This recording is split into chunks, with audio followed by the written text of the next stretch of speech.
Selamat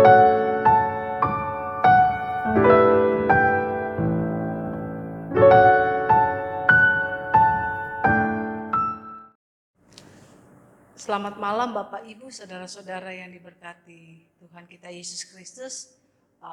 Bersyukur karena pada malam hari ini kita masih bisa bertemu dalam tatap muka walaupun melalui media sosial yang ada lewat rekaman video ini, di mana pada malam hari ini kita akan bersama-sama melaksanakan ibadah keluarga dalam ibadah hari Rabu tanggal 6 Mei 2020.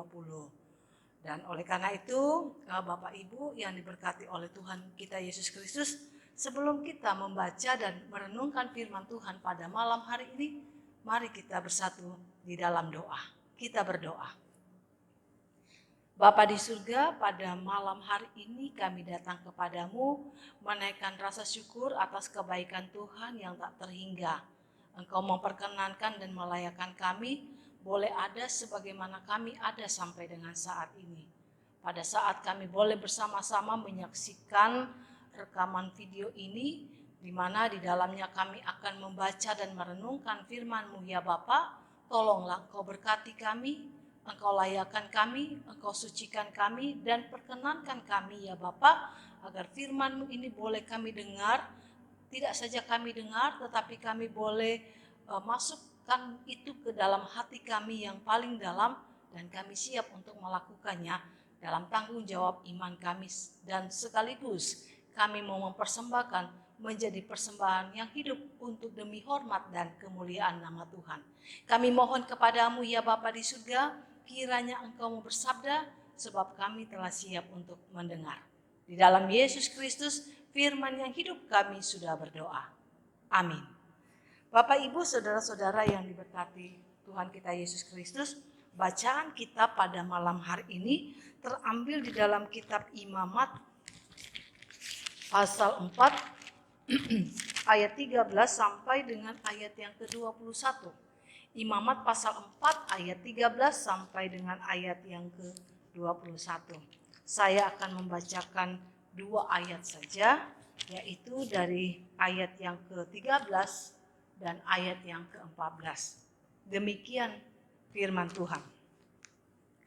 Jikalau yang berbuat dosa dengan tak sengaja itu segenap umat Israel, dan jemaat tidak menyadarinya, sehingga mereka melakukan salah satu hal yang dilarang Tuhan, dan mereka bersalah, maka apabila dosa yang diperbuat mereka itu ketahuan, haruslah jemaat itu mempersembahkan seekor lembu jantan yang muda sebagai korban penghapus dosa. Lembu itu harus dibawa mereka ke depan kemah pertemuan. Sampai sedemikian jauh pembacaan firman Tuhan. Yang berbahagia adalah kita yang mendengar serta melakukannya itu dalam kehidupan kita setiap hari. Terpujilah Kristus. Haleluya. Bapak, Ibu, saudara-saudara yang diberkati oleh Tuhan kita Yesus Kristus, Shalom. Ada sukacita? Hari ini kita boleh nyatakan sukacita. Karena kalau rasa sukacita itu kita boleh rasakan, itu adalah bagian dari persembahan yang hidup yang kita berikan kepada Tuhan. Tuhan itu baik, Dia menyertai kita dan tetap terus menjaga dan memelihara kita sehingga kita boleh ada.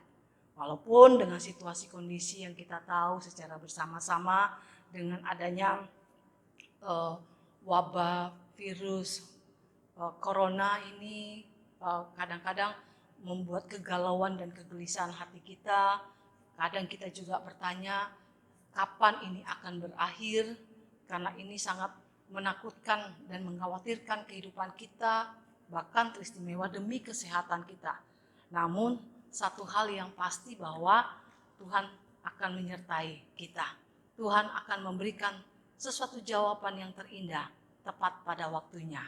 Biarlah sampai dengan saat ini ketika kita boleh menikmati hidup, nyatakanlah itu sebagai persembahan yang harum di hadapan Tuhan. Nah Bapak Ibu, saudara-saudara yang diberkati oleh Tuhan kita Yesus Kristus, dalam bacaan Sabda Bina Umat dan juga di Sabda Guna Krida, bacaan kita pada malam hari ini diberikan judul Korban Penghapus Dosa Dunia. Kalau kita bicara tentang dosa, Bapak Ibu, saudara-saudara yang diberkati oleh Tuhan kita Yesus Kristus, memang sudah dari sejak awal manusia itu sudah jatuh ke dalam dosa.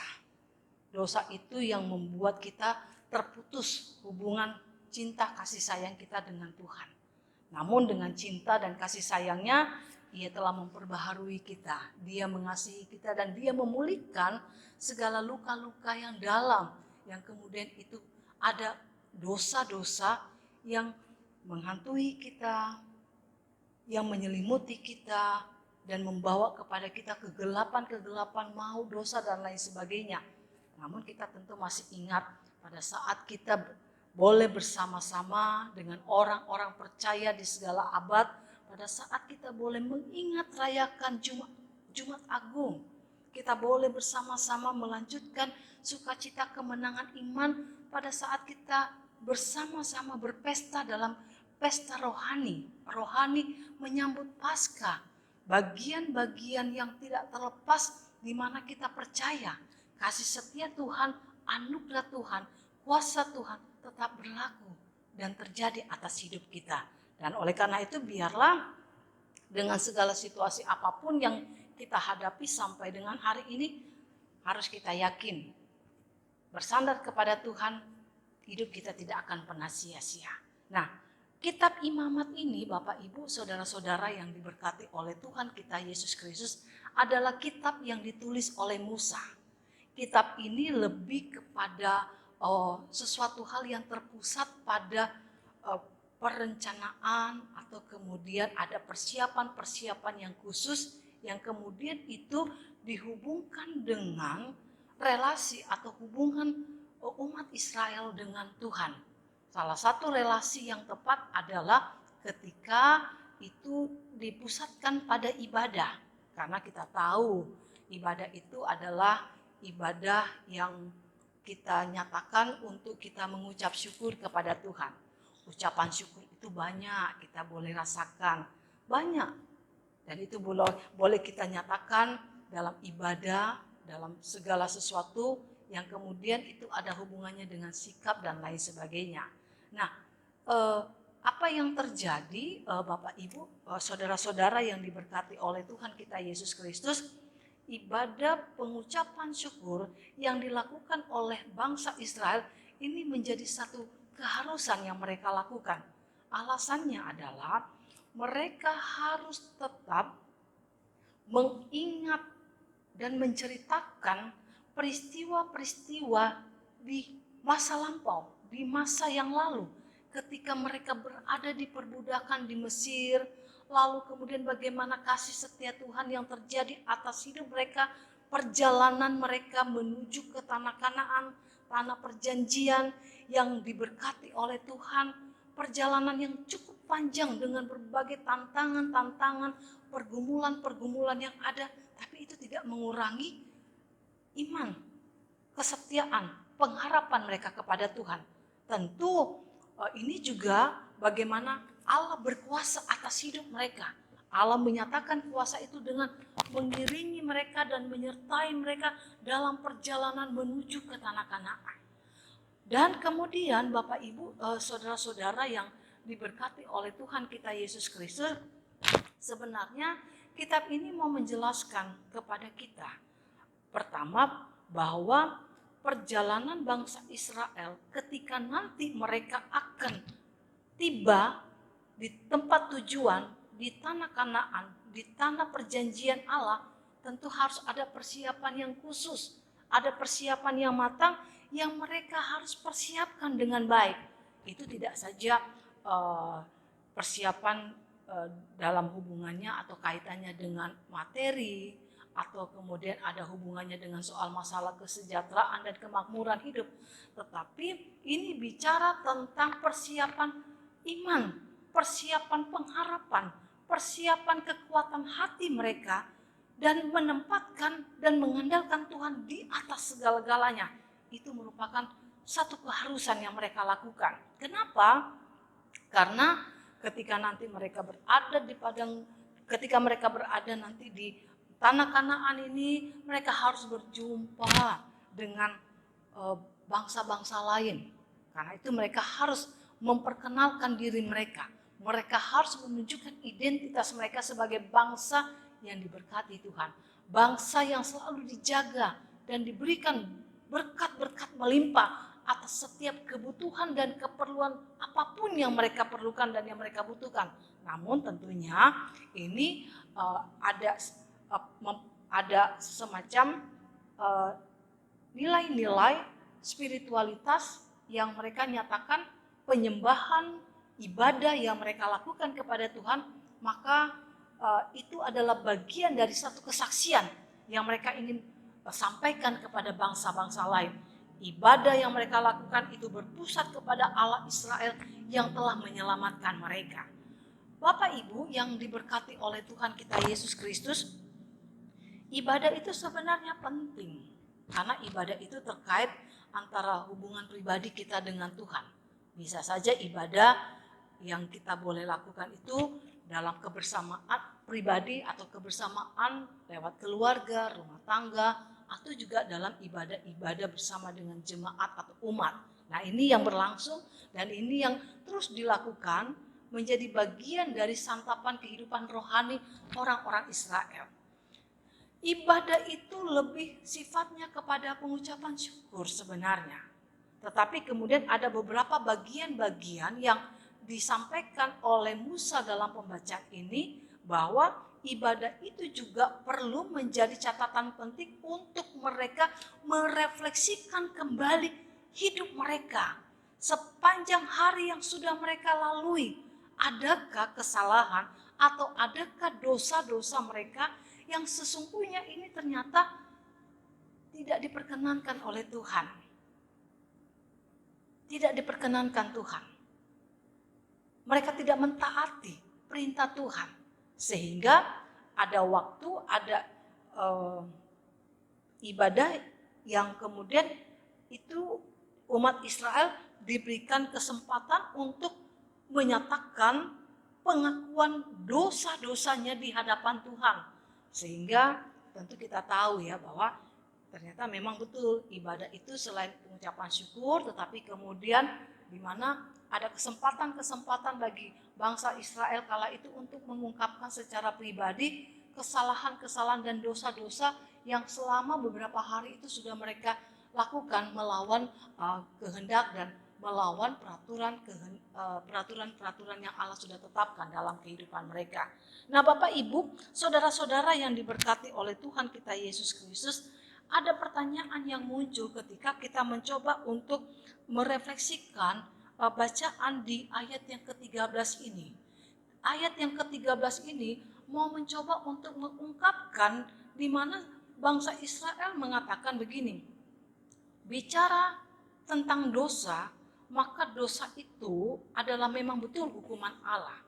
Tetapi hukuman Allah itu kemudian dianggap sebagai bagian yang kemudian itu terukur dari perbuatan dosa mereka. Makanya ada istilah yang mereka katakan dosa yang disengaja, dosa yang tidak disengaja, atau saya boleh istilahkan dosa besarkah, dosa kecilkah, atau dosa setengah-setengahkah, atau dosa-dosa apalah yang kita kemudian istilahkan itu.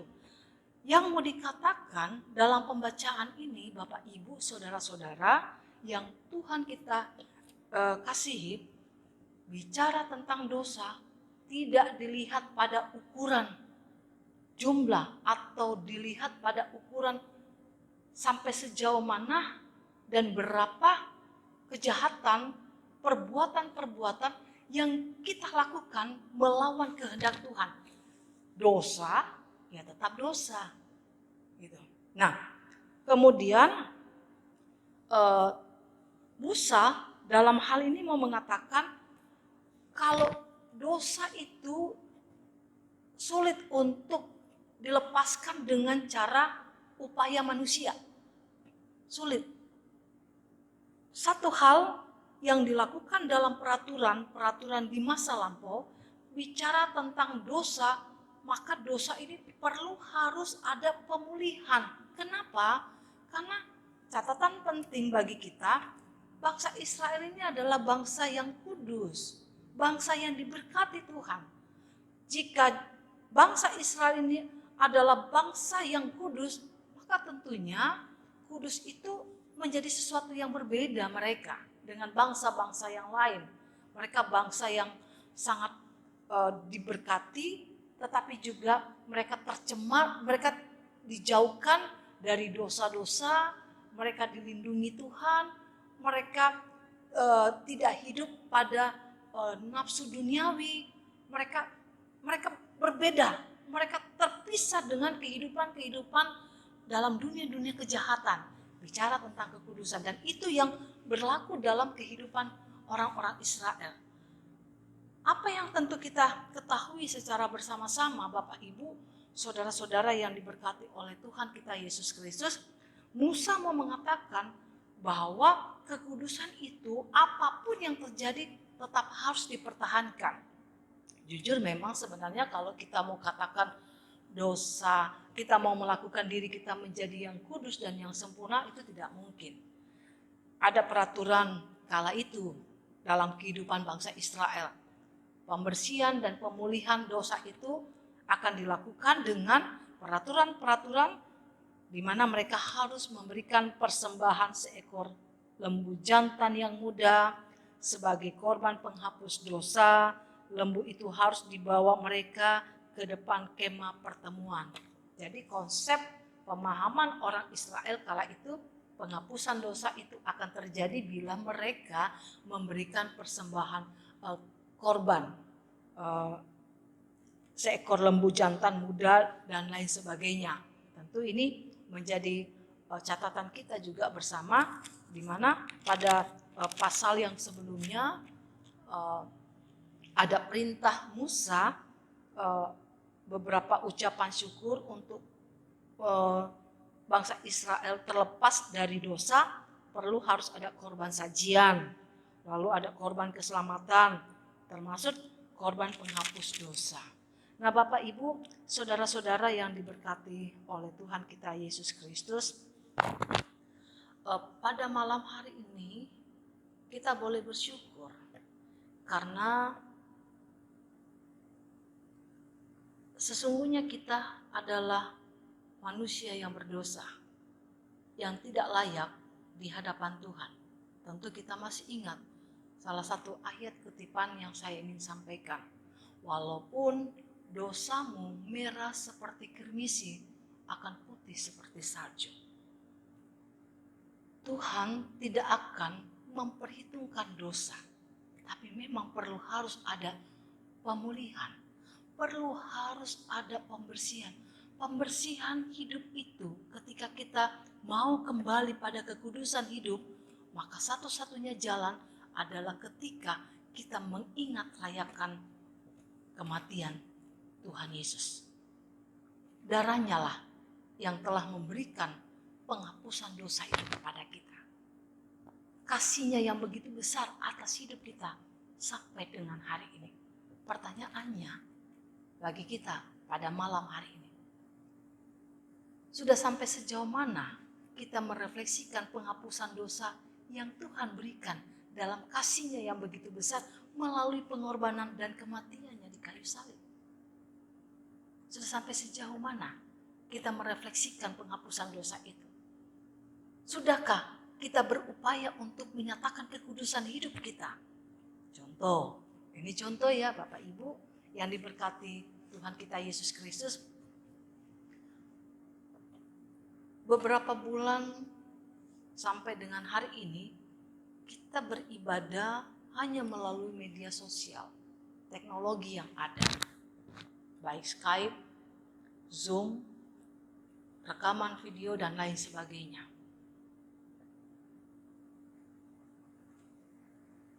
Sudahkah kita merefleksikan ibadah itu sebagai bagian tanggung jawab yang perlu dalam kehidupan kita?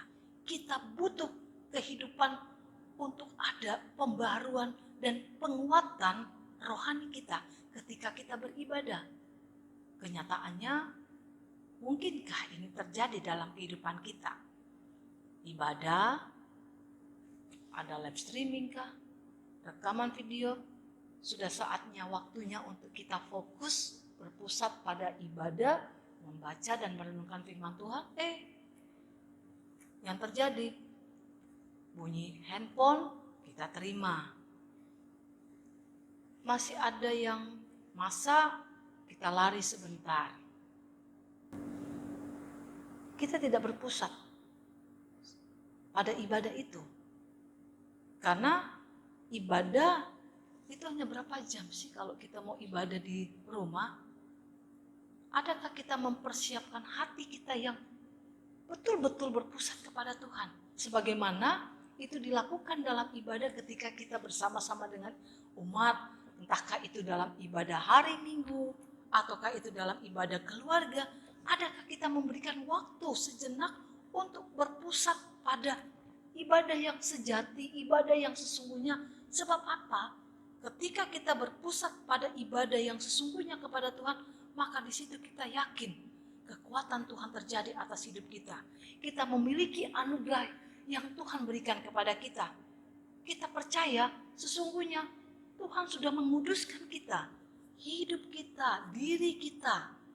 Kita sesungguhnya tidak layak di hadapan Tuhan. Tapi Tuhan layakkan kita. Tuhan memperkenankan kita ada sampai dengan saat ini.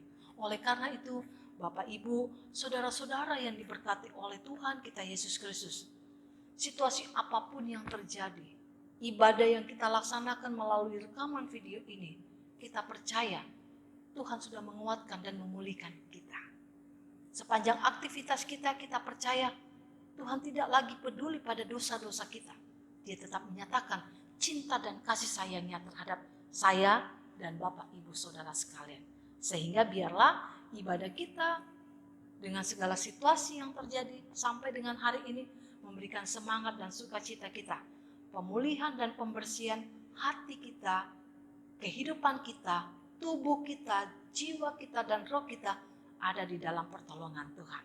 Sehingga semakin hari kita tetap terus diberkati. Biarlah Bapak, Ibu, saudara-saudara yang diberkati oleh Tuhan kita Yesus Kristus, pada malam hari ini kita percaya Tuhan mengasihi dan mencintai kita. Tuhan sayang sama kita. Tuhan tetap mau mendengar setiap pengakuan dosa kita.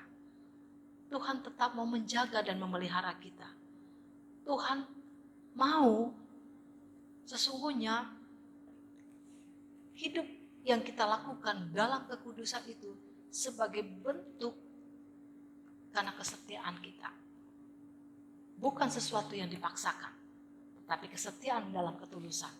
Sehingga di situ berkat Tuhan terjadi atas hidup kita. Tuhan Yesus memberkati firman-Nya. Amin. Bapak, Ibu, saudara-saudara yang diberkati oleh Tuhan kita Yesus Kristus, setelah kita bersama-sama merenungkan firman Tuhan pada malam hari ini, mari kita bersatu di dalam doa. Kita berdoa. Kami boleh bersyukur kepadamu ya Bapa di surga, kami boleh dilayakkan untuk membaca dan merenungkan firman-Mu. Firman-Mu inilah yang telah memberikan pencerahan bagi kami untuk melihat bahwa sesungguhnya siapakah kami ini di mata-Mu. Kami tidak layak, kami tidak diperkenankan, tapi puji Tuhan, sampai dengan hari ini Engkau selalu mau menghapus setiap kesalahan dan dosa-dosa kami. Kami sering kali melawan kehendak Tuhan. Kami sering kali melanggar pada peraturan-peraturan dan ketetapan-ketetapan yang sudah Engkau nyatakan dan Engkau berikan kepada kami. Kami melewati peraturan itu. Sebab terkadang timbul rasa egois kami, timbul rasa keakuan kami.